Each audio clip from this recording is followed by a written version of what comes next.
Duraradhyat asamvidaha. Duraradhyat asamvidaha. Patya bhitena sa tyakta. Patya bhitena sa tyakta. Prapta pracetasa ashramam. Prapta pracetasa ashramam. Iti lokad bahumukhan. Duraradhyad samvidaha. Patyabhitena sa tyakta. Prapta pracetasa ashramam.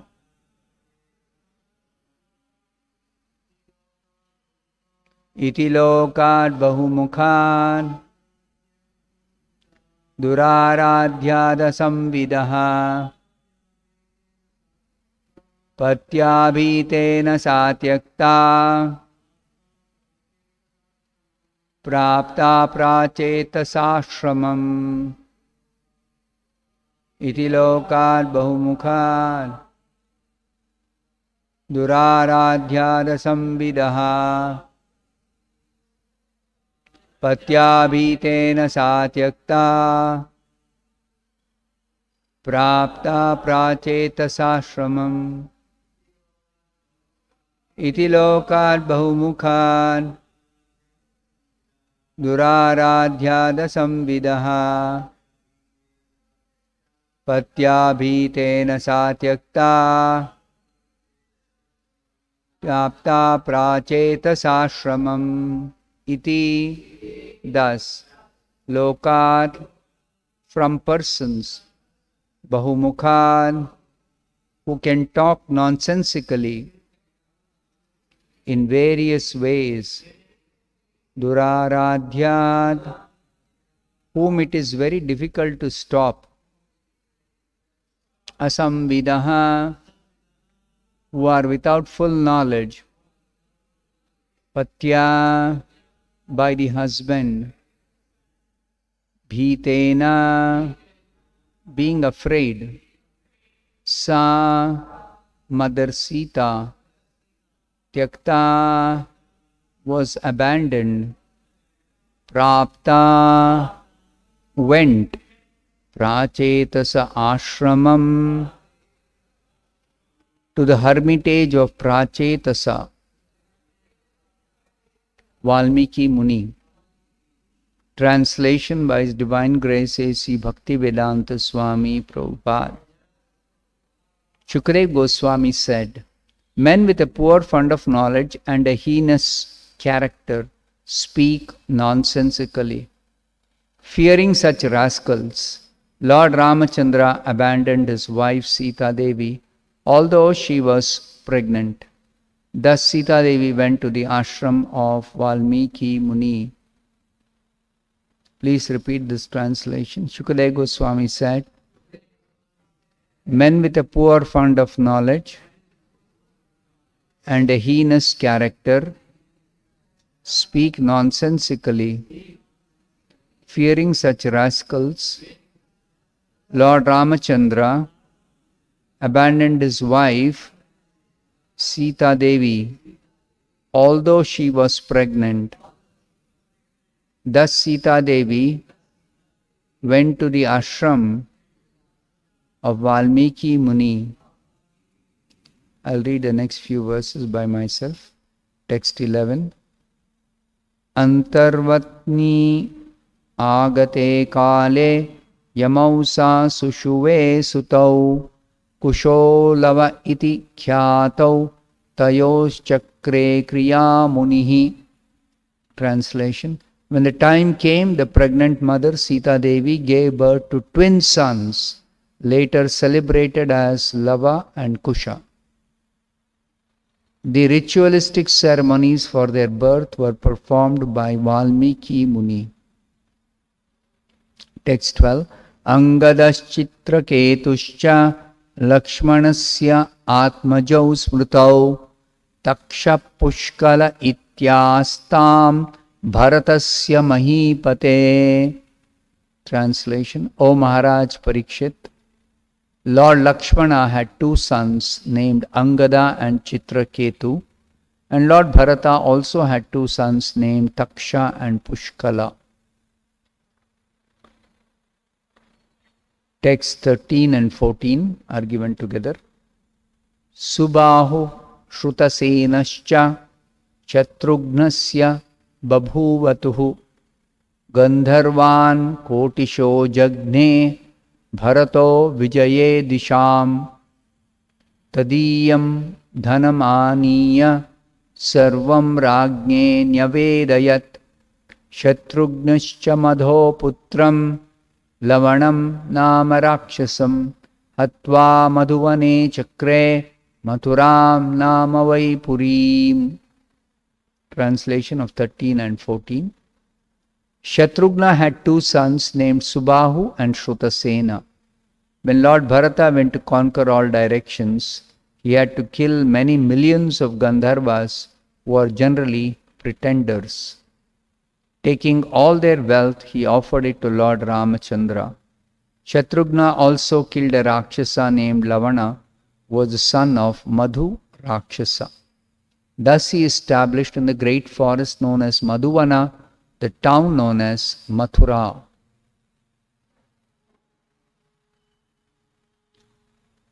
Text 15. Munau nikshipya tanayau sita bhartra vivasita dhyayanti ramacharanau vivaram praviveshaha. Translation and purport by His Divine Grace A.C. Bhaktivedanta Swami Prabhupada. Translation: Being forsaken by her husband, Sita Devi entrusted her two sons to the care of Valmiki Muni. Then, meditating upon the lotus feet of Lord Ramachandra, she entered into the earth. Purport by Srila Prabhupada. It was impossible for Sita Devi to live in separation from Lord Ramachandra. Therefore, after entrusting her two sons to the care of Valmiki Muni, she entered into the earth. Thus ends the Bhaktivedanta purport. Om Ajnana Timirandhasya Jnananjana Shalakaya Chakshurunmilitam Yena Tasmai Shri Gurave Namaha. Nama Om Vishnu Padaya Krishna Presthaya Bhutale Srimate Bhaktivedanta Swamin Niti Namine Namaste Saraswate Deve Gauravani Pracharine Nirvishesha Shunyavadi Paschatya Deshatarine Jaya Shri Krishna Chaitanya Prabhu Nityananda Shri Advaita Gadadhara Srivasadi Gaura Bhakta Vrinda Hare Krishna Krishna Krishna Hare Hare Hare Rama Rama Rama Hare Hare.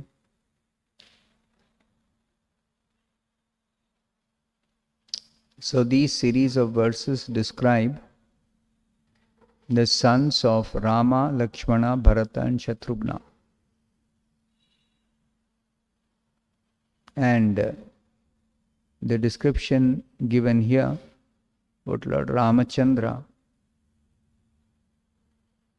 is very important to understand from the proper source of the acharyas. There are people who read Ramayana and they criticize Lord Ramachandra. They say he should not have abandoned Sita Devi when she was pregnant just because some nonsensical fellow was criticizing Lord Rama. Because Sita Devi was faultless. She is the most chaste lady. So how Ramachandra could abandon Sita Devi, especially when she was pregnant. So we should understand that Lord Ramachandra is the Supreme Personality of Godhead, and Sita Devi belongs to his internal potency. So Sita Devi is not a jiva. She is not a living entity. She belongs to the internal potency, means that internal potency or internal energy is meant for Lord Ramachandra's pastimes, his Leela. So every activity of Lord Ramachandra is described as his Leela. Leela means these activities are not material activities. These activities are not meant for carrying out some duty. These activities are not meant for achieving something, gaining something. Because people think in terms of their own position. Like in this material world, we have to work, otherwise we can't even maintain ourselves. Or if we want to achieve something, then we have to work. Without working, how can somebody have any achievement in the material world? Not possible. Or one is forced to do some activities because it is obligatory, duty. But such considerations should not be extended to the Supreme Personality of Godhead when He descends simply for the sake of exhibiting His pastimes to attract the conditioned souls to go back to Godhead. Therefore, we have to hear Krishna Katha, Rama Katha from the liberated souls, not from conditioned souls.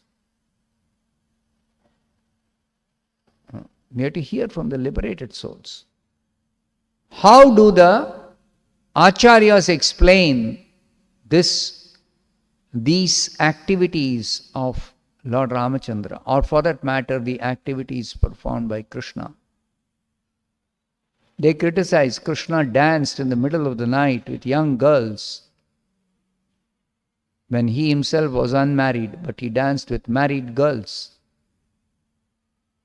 It's totally immoral.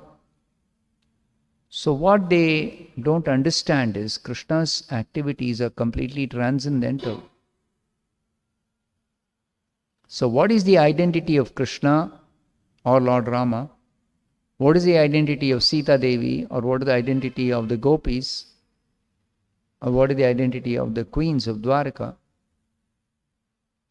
The queens of Dwaraka, the gopis, Sita Devi, Lakshmi, all belong to the internal potency of the Supreme Personality of Godhead. Internal potency means it is Krishna's own energy meant for his pastimes, specifically meant for his pastimes.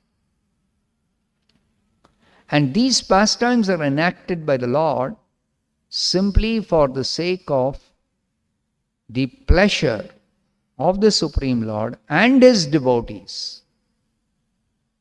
Both the Lord and His devotees, pure devotees, they enjoy transcendental bliss at every moment, but it is never independently enjoyed. It is always in association with the Lord.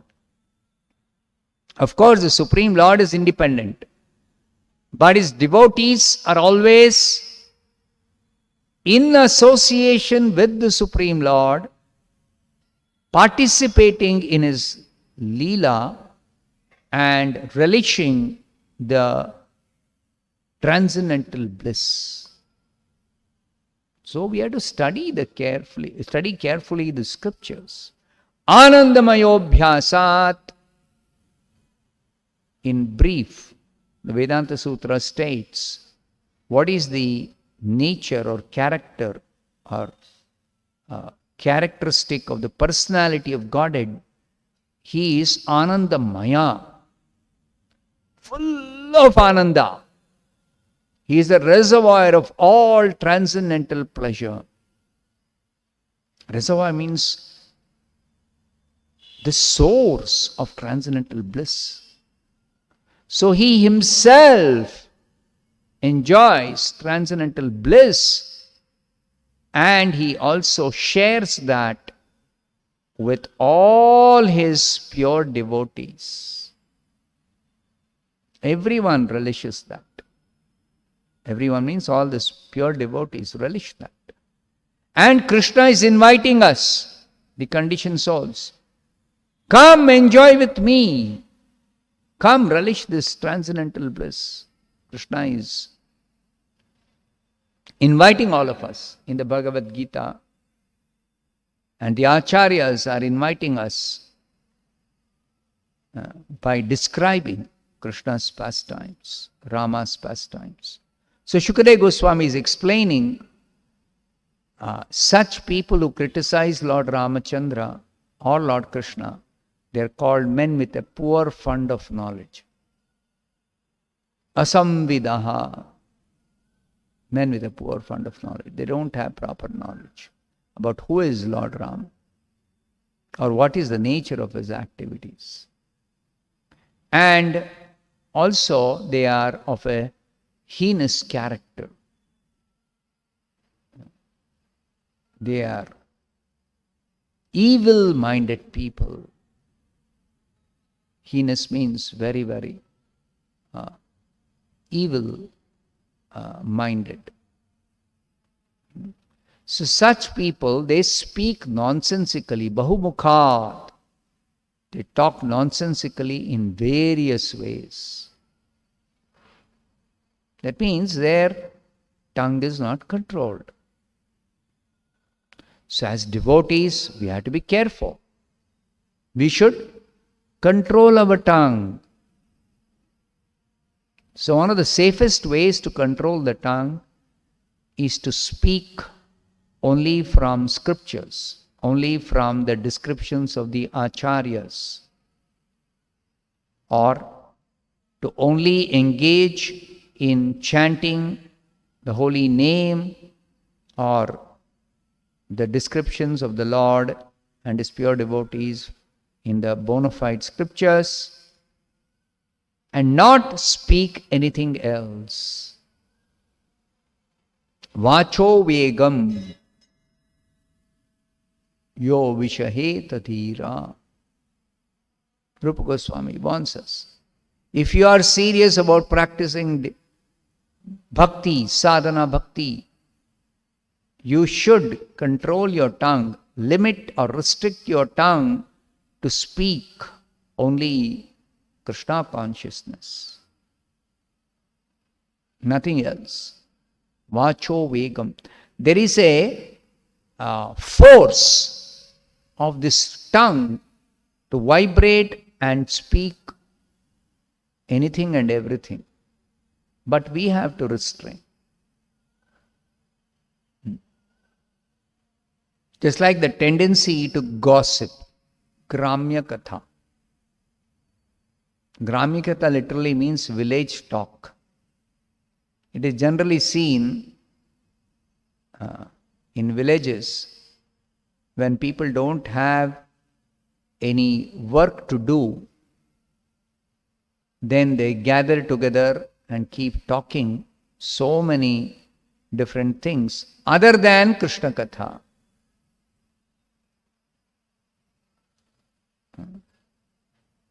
If at all we are interested in ultimate liberation from material bondage, we should avoid gossip. Should avoid Gramya Katha. Gramya Katha is also another form of sense gratification. It is not going to really benefit the people engaged in such Gramya Katha or gossip. It is not going to benefit them, rather it will only bind them materially. It will only lead to material bondage, because they continue material existence, repetition of birth and death. Consequently, they continue to suffer the fourfold miseries. Janma, Mrityu, Jara, Vyadhi, Dukkha, Doshanu, Darshanam. So, if at all somebody is serious about getting out of material bondage, then Srila Rupa Goswami instructs us, based on the authoritative scriptures, Vacho Vegam Yo Vishahita. One should restrain the tongue, especially the force with which the tongue is vibrated, and so many unnecessary talk goes on. There are several instances when Prabhupada has warned his disciples. Once Prabhupada was just passing by, and he was going to his room, and he was passing by few devotees talking among themselves. He went up to his room, called his servant, called those devotees who were talking below. So immediately the servant of Prabhupada, he rushed down and said, Prabhupada is calling you. So they immediately went to Prabhupada, paid obeisances and sat down. Then Prabhupada said, what is it that you are discussing? So then they obviously were not discussing any Krishna conscious subject matter. So they were just talking about this devotee, this happening, that happening. Gramya Katha. So they know that Prabhupada is instructed, don't engage in Gramya Katha. Don't waste time. Time is very, very, very, very, very valuable. We have very little time. Prabhupada wants us to perfect our life in this lifetime. Those scriptures say to perfect your Krishna consciousness is not easy. It takes a long time. But Prabhupada says that you should perfect your Krishna consciousness in this lifetime. And the example is taught by Parikshit Maharaj. Parikshit Maharaj, he was very nicely situated in Krishna consciousness. But just to teach us, when he was cursed by a Brahmana boy to die within 7 days, he could have reversed the curse, but he did not. He immediately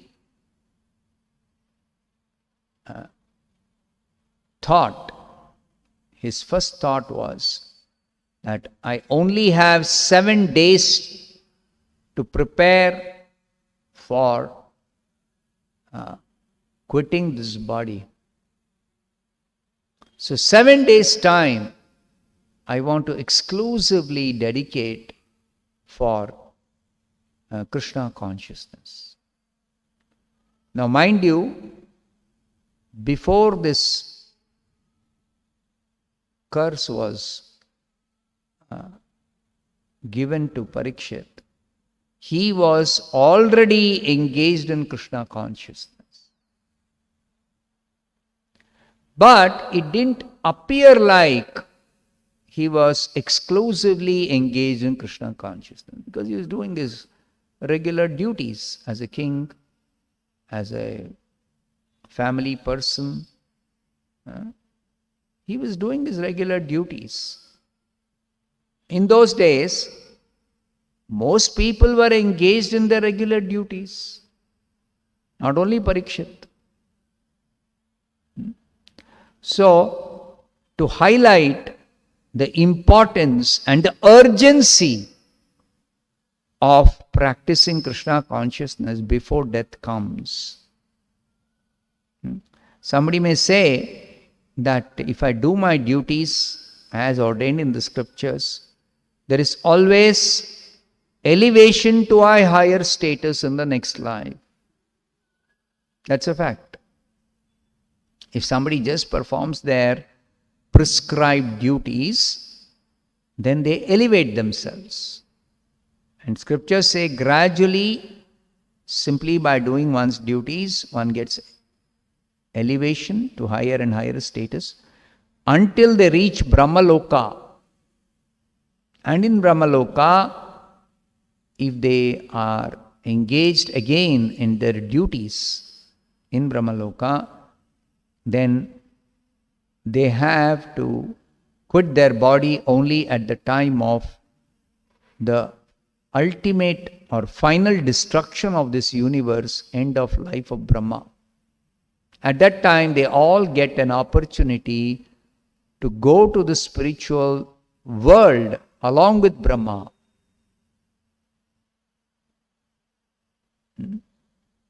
But that is a very, very, very slow process. That's a very slow process. Many times the followers of other sampradaya, Vaishnava sampradaya, they talk about ultimate liberation and they generally talk about the gradual process. But Bhagavatam teaches us the direct process, quick process. There is a verse in the 11th canto. Turnam yateta.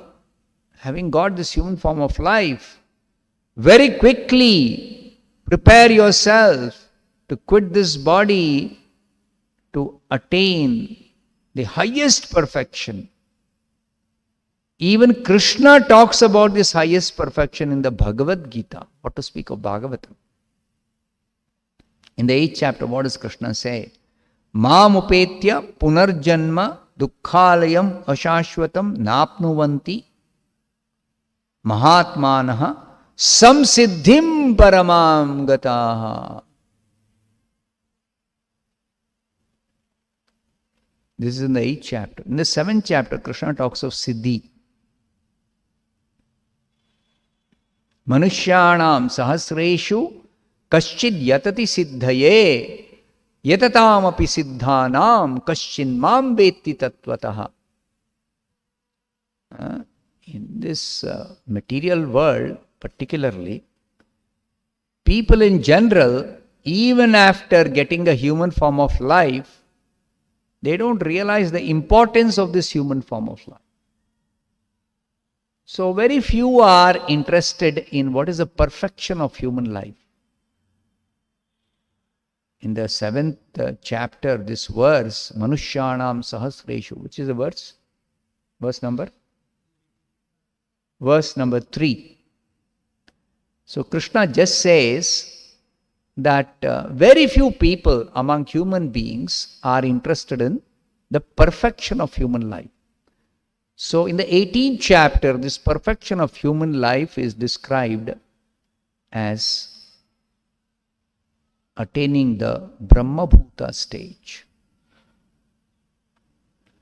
See carefully, if you study Bhagavad Gita, Krishna describes two states of human life. Jiva-bhuta and Brahma-bhuta. What is the difference? Jiva-bhutam mahabaho yayedam dharyate jagat. 7th chapter Krishna describes, correct?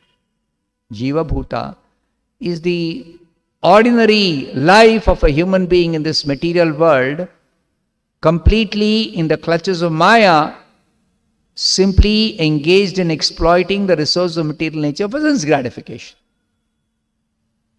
But Krishna warns in the 15th chapter, Mamaivamsho jiva loke jiva bhuta sanatanaha manashashtanindriyani prakritisthani karshati.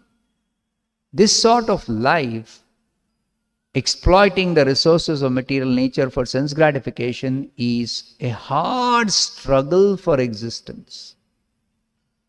Karshati. And they are engaged in this struggle with their senses, including the mind, which Krishna describes as the sixth sense. Because we generally take note of five senses, Panchendriya. But Krishna says, Manashashthani indriyani. See, Bhagavad Gita contains so many secrets. So many secrets Bhagavad Gita contains. So, assignment for the brahmacharis. List out all the secrets in the Bhagavad Gita which Krishna reveals, which is not to be found in the regular Vedic literature. All the Vedic literature, the regular Vedas, talk about five senses. Panchendriya. Krishna says Shashthendriya, sixth sense.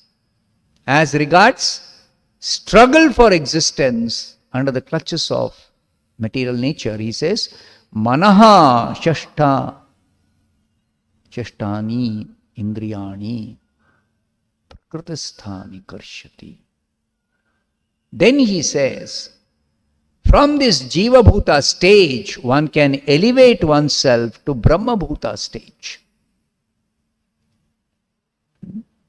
In the 18th chapter, he describes this. Gradually, he develops this idea that you are engaged in a struggle, but you should strive for putting an end to this struggle for existence.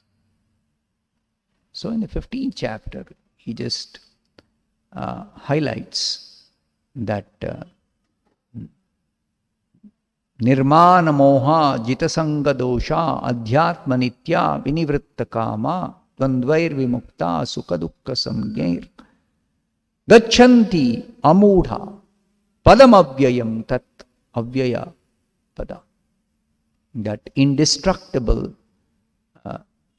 place or indestructible world, the spiritual world, one should attain or go to that indestructible place. And that's already been told in the 8th chapter as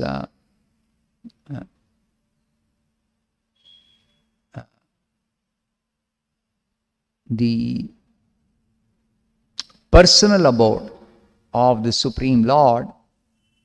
What is that verse in the 8th chapter? Avyakta akshara iti uktaha tamahu paramam gatim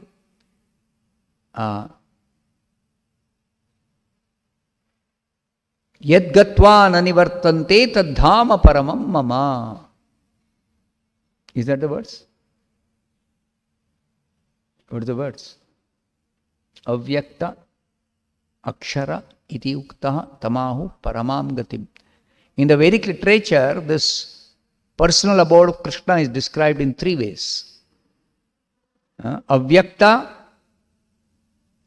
Akshara, and Paramam Gatim. What are the next two lines? Yam prapya na nivartante, not yadgatva. Yam prapya na nivartante tadhama paramam mama. That is my personal abode. What is described as Paramgatim is my personal abode. That personal abode he describes in the 15th chapter. Na tadbhasayate suryo na shashanko na pavaka. Yad gatva na nivartante tadhama paramam mama. Now link these both. So that paramam mama, parandhama, is Paramgatim, is Avyakta, Akshara, and Samsiddhim Paramam Gataha. That is the highest perfection, attaining the abode of Krishna, Krishna Loka. Krishna's personal abode in the spiritual world. Parastasmatu bhavonyu vyakto vyaktat sanatanaha. So, like that, we have to study Bhagavad Gita. This Brahma Bhuta status is described as Brahma Bhuyaya Kalpate Mam Chayo Avyabhicha in the 14th chapter. Mam Chayo Avyabhicharena Bhakti Yogena Sevate Sagunan Samatityetan Brahma Bhuyaya Kalpate. Brahma Bhuta stage is transcendental to the three modes of material nature. And it is only possible by engaging in unalloyed devotional service, Avyabhicharini Bhakti. But that Avyabhicharini Bhakti is not possible for everyone. So therefore, in 18th chapter, Krishna highlights gradual elevation by first of all coming to the Brahman platform.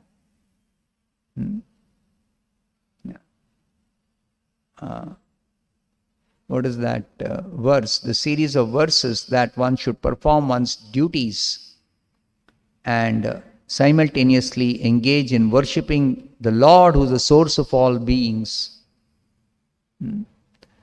and the Lord who is the ultimate shelter for everyone and everything. That Lord should be worshipped in performing one's duty. In this way, one gradually elevates oneself to the Brahman platform. Brahma Bhuyaya Kalpate. 51, 52, 53. Siddhim prapto yatha Brahma. I shall describe to you, he tells Arjuna, how you can achieve the perfection, that siddhi. That perfection. What is the perfection of human life? Elevating oneself beyond the three modes to the Brahman platform. And that Brahman platform is described as Brahma Bhuta Prasannatma na shochati na kankshati samas sarveshu bhuteshu mad bhaktim labate param. Coming to the Brahman platform is not the highest perfection. That is perfection. One level of perfection. But one has to progress further. Coming to the Brahman platform means realizing the Brahman feature of the absolute truth. One has to progress further and elevate oneself to realize the Paramatma feature. And finally the Bhagavan feature. So all the three are described in the 18th chapter. But to come to the realization of the Bhagavan feature is only possible by bhakti. Bhaktya mam abhijanati yavanishchasmi tattva. Bhaktya tu ananya shakya aham evam vidorjuna jnatum drashtum cha tattvena praveshtum cha parantapa. So only by bhakti one can realize the samsiddhim paramam gata, the highest perfection. Mad bhaktim labate param. The highest perfection is only possible by bhakti, is only for devotees, only by devotional service. So that is possible. Now bhakti can be executed only on the Brahman platform. And Brahman platform is possible only for those who have, those who are above the three gunas, gunatita. Those who are gunatita, they can be situated on the Brahman platform. Others who are struggling with the gunas, even if they strive to come to sattva guna, like in the upper planets, all of them are situated in the sattva guna. The middle planetary system, generally people are situated in rajoguna. And in the lower planets, they are generally situated in tamoguna. So even though the inhabitants of the upper planets, including Brahmaloka, the topmost planet in this whole universe, they are situated in Sattva Guna, But that sattva guna in the material world is always mixed. There is no pure sattva guna in the material world. So in the material world, those who are engaged in pure devotional service are transcendental to all the three modes, including sattva guna. This is another secret of the Bhagavad Gita.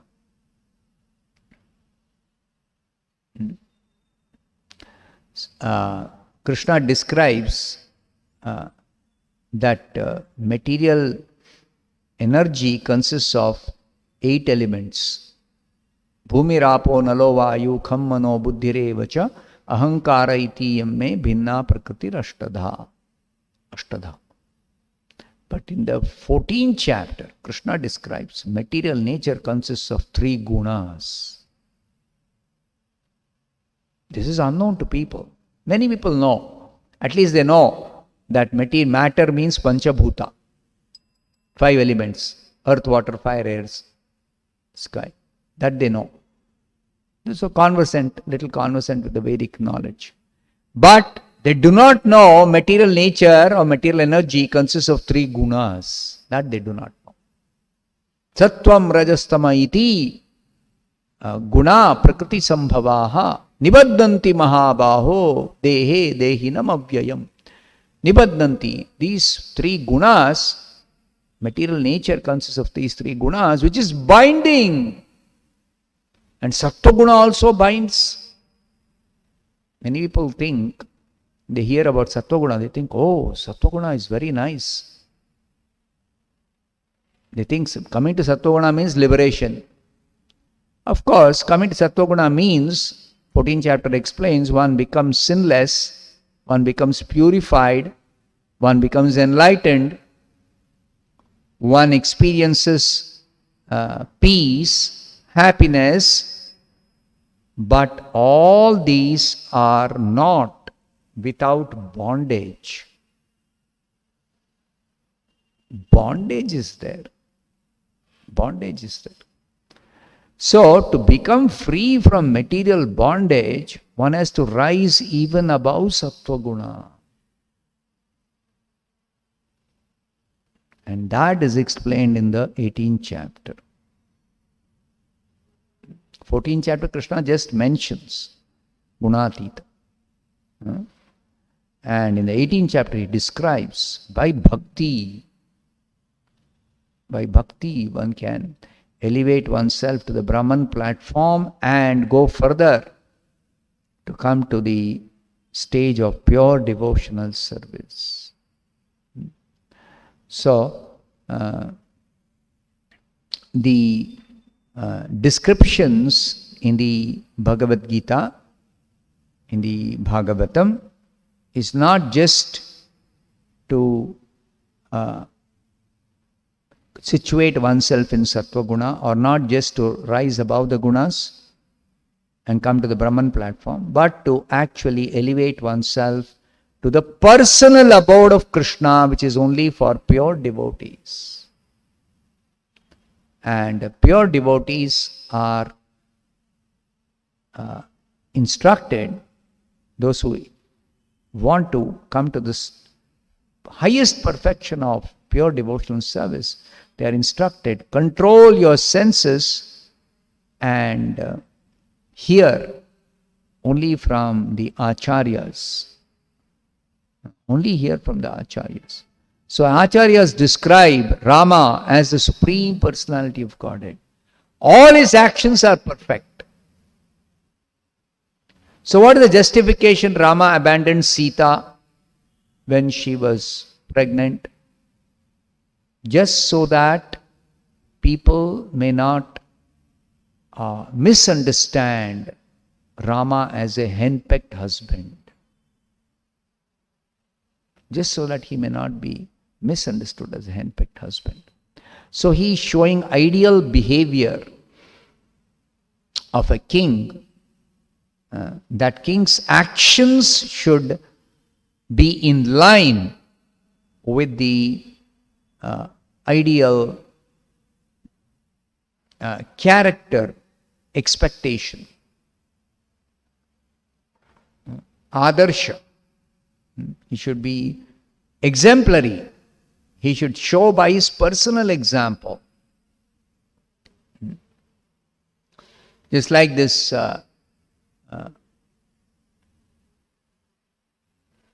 some man, he was speaking that his wife, who was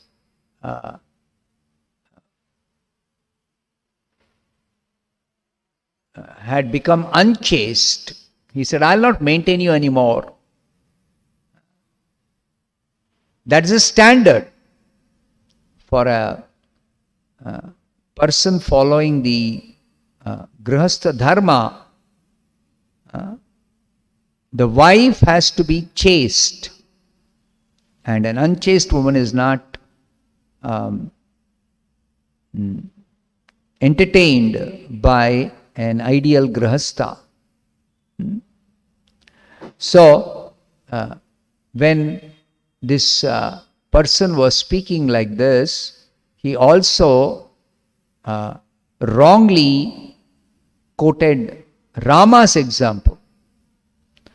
I am not henpecked like Rama, who accepted Sita even though she was living away from home so much time, more than just one night.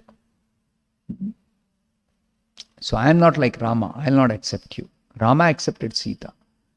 So, first of all, this person is poorly informed, asamvidaha, and he is speaking nonsensically, bahu mukhat, and duraradhya, and such people cannot be stopped from speaking nonsense. You cannot stop them, because that's their nature, that's their character. So the king, instead of trying to stop such people from speaking nonsense and polluting others, and thereby others also becoming degraded, Rama decided to send away Sita to Valmiki Muni's ashram. So in that sense, Rama was not abandoning Sita. He was sending her to Valmiki's ashram, so she will live there under protection of Valmiki Muni. Under protection of Valmiki. So it is described that Sita later on gave birth to twins, celebrated as Lava and Kusha, and the ritualistic ceremonies for their birth were performed by Valmiki Muni. So completely protected. It is not unprotected. And then Ramayana describes the prowess of Lava and Kusha was the same as prowess of Rama. And a wonderful description of how Rama met this Lava and Kusha. There is a very nice description in the Ramayana. So these are Rama's pastimes. The Rama's pastimes. And Sita Devi herself, she entrusted these two sons to the care of Valmiki Muni. That is also proper, because when they come of a certain age, they are sent to Gurukul. They are already living in the Gurukul. There is no need to send them. So she just entrusted, now take care of their education. And what did she do? Meditating upon the lotus feet of Lord Ramachandra, chaste wife. She always is attached to the lotus feet of her husband. So ideal wife, meditating upon the lotus feet of Rama, she entered into the earth. She was born out of the earth. That's the way she was born, as Sita Devi, as daughter of Bhudevi. So she went back to her mother. There's no death for such personalities. They appear and disappear. So it's part of participating in Lord Rama's pastimes. So this should not be misunderstood. They should not be, by speculation, people should not think something wrong Rama has done or injustice has been done to Sita Devi. Or out of frustration, because she was abandoned, she committed suicide. All such nonsense people speak. They don't know what is the nature of the personality of Sita Devi. They do not know. Internal potency. So this is described in detail in the Chaitanya Charitamrita. Radha Krishna Pranaya Vikritir Hladini Shakti Rasmat. Hladini Shakti Vikriti. They are transformations of the pleasure potency of the Supreme Lord. So all these activities of Lord Ramachandra in relationship with Sita Devi are transformations of the pleasure potency of Lord Rama. So only if we hear from the Acharyas, we can understand that in all cases, the Lord and his devotees experience transcendental bliss. In separation, both Lord Rama and Sita Devi are experiencing a variety of spiritual bliss called Vipralambha. This is already explained earlier. When Ravana kidnapped Sita Devi, Rama was experiencing separation from Sita Devi, but that was also a manifestation of the variety of transcendental bliss experienced by Rama and Sita both. Vipralambha rasa. In the prayer to Gaur Kishodas Babaji Maharaj, we say, Namo Gaura Kishoraya Sakshat Vairagya Murtaye Vipralambha Rasambodhe. Gaur Kishodas Babaji Maharaj used to sit in a place and simply keep chanting Hare Krishna. So what was it that he was experiencing? He is not a sadhaka. He is not a practitioner in a conditioned stage. He is a liberated soul. He is an acharya, pure devotee. So he was experiencing the transcendental bliss of service and separation from Krishna. Similarly, Lord Rama and Sita. Even Krishna, when he left Vrindavan and went to Mathura, he was experiencing, and the gopis who were separated from Krishna were experiencing Vipralambha rasa. So all this is described in the Bhagavatam, in the Ramayana, it is described. But we have to hear about these things from the Acharyas. Otherwise we will misunderstand. I'll stop here. Srimad Bhagavatam ki jai, Srila Prabhupada ki jai.